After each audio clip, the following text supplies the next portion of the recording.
Bonjour, je suis Sébastien, le marketeur français, et au cours de cette vidéo, j'accueille Olivier Roland, blogueur professionnel, blogueur auteur des livres pour changer de vie, Exactement. blogueurpro.com et auteur de Comment vivre la vie de vos rêves grâce à votre blog. Voilà, un livre numérique qui est un livre qu'on peut télécharger gratuitement. Voilà. Vous pouvez trouver le lien juste en dessous de cette vidéo.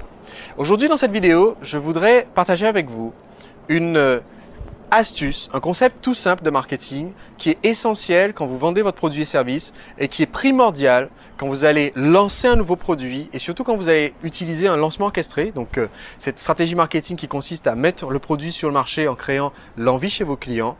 Et cette stratégie qui est extrêmement simple, c'est de définir le groupe auquel vos clients vont avoir envie d'appartenir et de le séparer du groupe auquel vos prospects, ceux qui n'ont pas encore découvert ou acheté votre produit, appartiennent.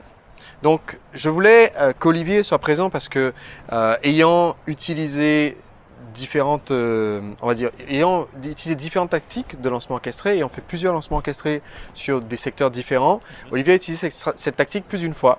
Et parce que je pense que ça peut être intéressant pour vous de vous donner plusieurs exemples de comment vous devez un peu définir la catégorie à laquelle veulent appartenir vos clients.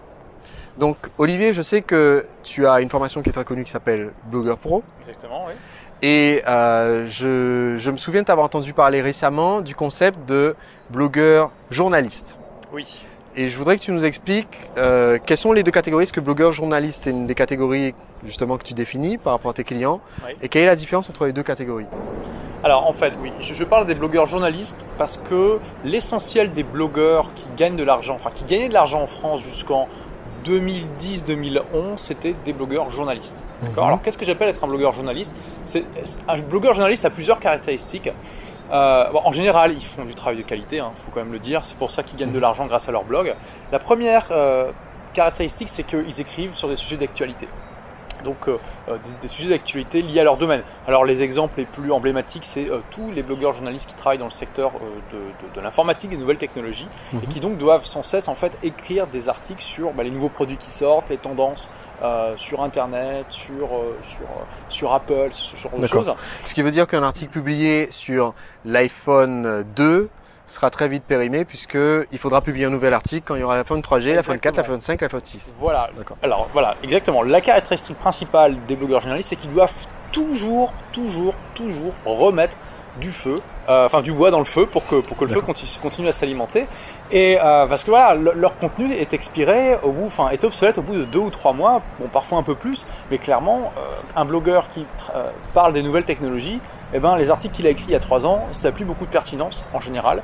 Et si ça lui ramène du trafic, ça va pas être des visiteurs très qualifiés, ça va être des gens qui seront un peu nostalgiques ou qui chercheront des... Okay. Voilà. Donc ça, c'est la première caractéristique. La deuxième caractéristique, c'est que leur stratégie de monétisation repose essentiellement sur la publicité. Okay.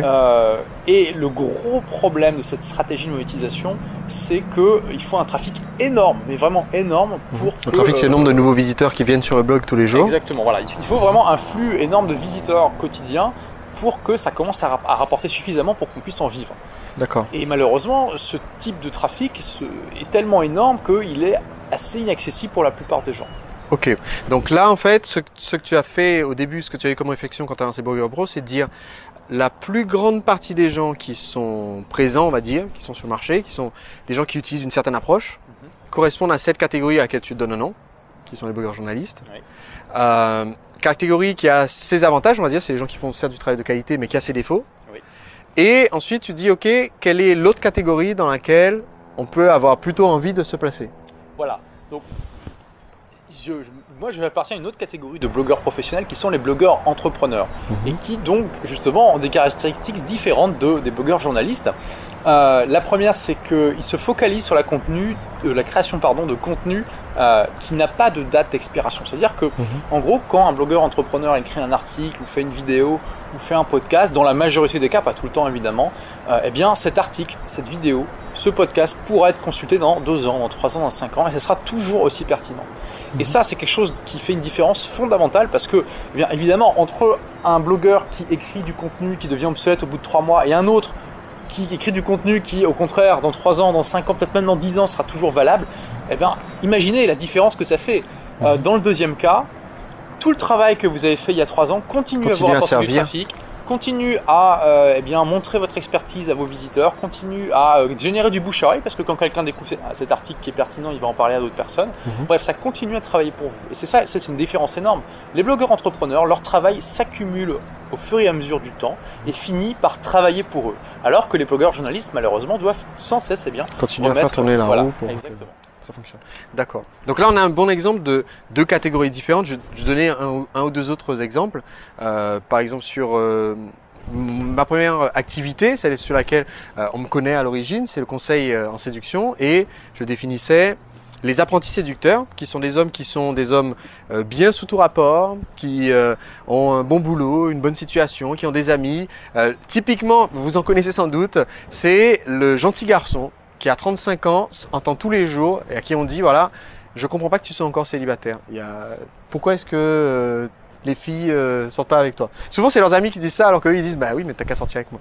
Donc ça c'est ça c'est l'apprenti séducteur. C'est la grande majorité des personnes qui vont être présentes dans mon public. Et mon objectif avec le coaching en séduction, c'était de leur dire voilà, vous pouvez devenir ce que j'appelle un nouveau séducteur. C'est pas un dragueur, c'est pas le séducteur traditionnel, le dragueur un peu lourd qui va aborder 1 million de femmes en se disant voilà, il y a une chance, un pourcentage de chance que sur un malentendu ça marche. Mais au contraire, dire vous allez être un nouveau séducteur, vous allez juste acquérir ce petit plus qui fait que au lieu de vous dire je comprends pas que tu sois encore célibataire, vous soyez capable justement de faire des rencontres et d'avoir cette étincelle qui se produise dans une relation. Et donc, j'ai créé ces deux catégories-là. Et je pense que ce qu'il faut comprendre, et on va revenir sur un peu la perception de la catégorie d'origine, ce qu'il faut comprendre, c'est qu'avec votre produit, votre prospect passe de la catégorie 1 que vous avez décrite, celle dans laquelle il se reconnaît. Oui, j'ai un problème pour transformer une relation d'amitié en une relation amoureuse, ou bien oui, j'ai un blog, ça me rapporte un peu avec la pub, mais ou alors ça me rapporte pas encore parce que j'ai pas de visiteurs. Mais j'ai l'impression qu'il faut que je pédale tous les jours en publiant des nouveaux articles parce que ça se périme tout de suite. Donc oui, je me reconnais là, mais je veux pas être dans cette catégorie-là, je veux atteindre l'autre catégorie. C'est grâce à votre produit, grâce à votre cours, grâce à votre service que le client va passer à la deuxième catégorie. Maintenant, quelque chose qui est essentiel, et je voudrais revenir là-dessus avec toi rapidement, c'est que comme votre client se reconnaît dans la première catégorie, il faut bien lui expliquer en fait qu'il fait certaines choses bien. Et je crois que on a eu quelques mésaventures sur le web français de gens qui, au début, quand tu as commencé à décrire justement les deux façons de bloguer, se sont reconnus dans la première catégorie et n'ont pas compris le message. Voilà, ils ont peut-être pris ça un peu mal, effectivement. Ouais. Voilà. Donc, ce qu'il faut bien comprendre justement, c'est que vos prospects, vos clients doivent se dire, ok, enfin il faut leur dire d'ailleurs, vous faites certaines choses bien, il y a peut-être quelques petits détails qui vous manquent ou quelques compléments que votre produit ou comme votre service peut vous apporter pour vous amener dans la deuxième catégorie et c'est ce qui va vous permettre de vivre un peu cette transformation et de vous simplifier la vie, parce que tout ce qu'on vend, ça simplifie la vie. Donc je tenais à avoir Olivier aujourd'hui pour me donner cet exemple parce qu'il a, je trouve, une bonne façon de décrire la définition de ces deux catégories qu'il a pour le blogging et que qu'on a pu voir sur le web les lancements orchestrés d'Olivier, donc qu'il est connu en la matière. Et donc pour vous dire que si vous lancez un produit ou service, vous devez intégrer cette petite stratégie qui est définissez à l'heure actuelle qui sont vos prospects, qui sont vos clients, réussissez à donner un nom à cette catégorie, à leur dire voilà, vous êtes dans cette catégorie et ensuite définissez la catégorie dans laquelle ils vont se retrouver en ayant accédé à vos conseils, votre service ou votre produit. Croyez-moi, ça fait une différence énorme et ça reste dans la tête des gens de dire ok, comme le disent certains de mes prospects dans la séduction, je suis apprenti séducteur, mais un jour je vais entre guillemets passer mon diplôme, comme quelqu'un pourrait dire en disant voilà, je veux enfin passer au stade de vrai blogueur entrepreneur, je veux que mon blog me rapporte, donc notamment en suivant les conseils d'Olivier par rapport à la monétisation, etc. Donc voilà, c'était Sébastien, marketeur français, avec Olivier en invité. Si vous avez des questions en complément par rapport à comment développer votre blog ou développer la vente de vos produits avec un lancement, je vous prie de les poser juste en dessous. On va regarder un petit peu les commentaires et je me ferai un plaisir de vous répondre. À très bientôt. Au revoir.